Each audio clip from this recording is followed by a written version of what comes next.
Allez, place à Emmanuel Ducrot. Bonjour Emmanuel. Bonjour Dimitri, bonjour à tous. Et vous nous emmenez en Allemagne ce matin, dans le land de Saxe-Anhalt. Alors vous allez me faire parler allemand, j'adore ça.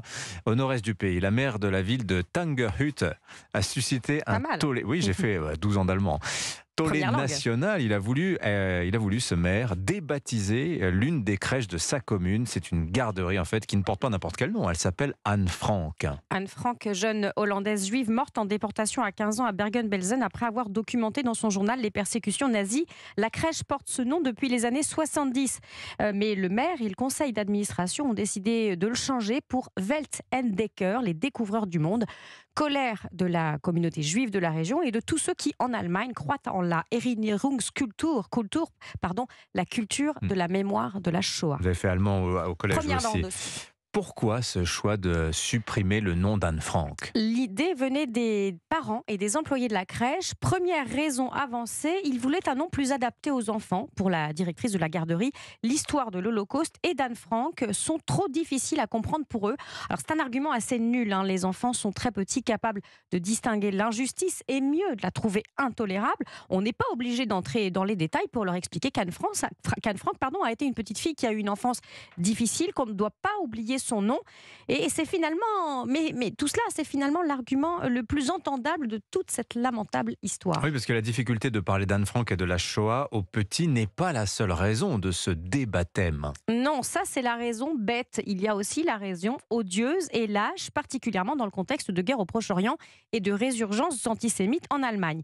Si la crèche doit changer de nom, c'est aussi parce que les parents issus de l'immigration ne se reconnaissent pas dans le nom d'Anne Frank. Ils ne leur parlent pas. Et pour le maire, il faut quelque chose de plus ouvert qui reflète la diversité des enfants de la crèche, qui leur permette l'autodétermination. Et pour que ce changement conceptuel soit plus visible de l'extérieur, il faut gommer Anne Frank.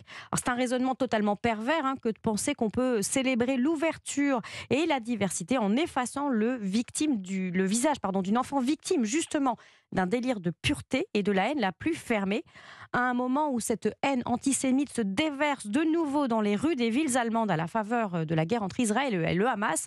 On voit bien, hélas, que l'antisémitisme peut être partagé, lui aussi, dans la diversité. Mais est-ce que le but, plus simplement, n'était tout simplement pas de dépolitiser finalement le nom de la crèche ? Ça, c'est un contresens absolu. Qu'est-ce qu'on peut faire de plus politique que de céder ainsi à la pression communautaire, que de refuser de perpétuer les alertes du passé, que de tirer sciemment le rideau sur les années les plus affreuses de l'histoire européenne et mondiale ? C'est de la politique. C'est de la politique dans tout ce qu'elle a de plus laid. Bon, la crèche va-t-elle finalement changer de nom ? Non, la vague d'indignation a eu raison du projet, mais il aura fallu qu'elle passe les frontières allemandes, comme il avait fallu en 2021 un tollé pour qu'une école maternelle Anne Frank de Thuringe ne devienne pas l'école des lutins.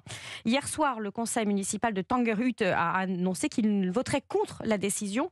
Mais le simple fait que cette idée ait pu être jugée bonne par des adultes chargés d'éduquer des enfants, de leur transmettre des valeurs civiques d'ouverture est effrayant. Anne Frank a été assassinée à moins de 200 km de Tangerhütte. Débaptiser la crèche, c'était l'assassiner une seconde fois avec bonne conscience. Signature par Emmanuel Ducrot. Merci beaucoup Emmanuel.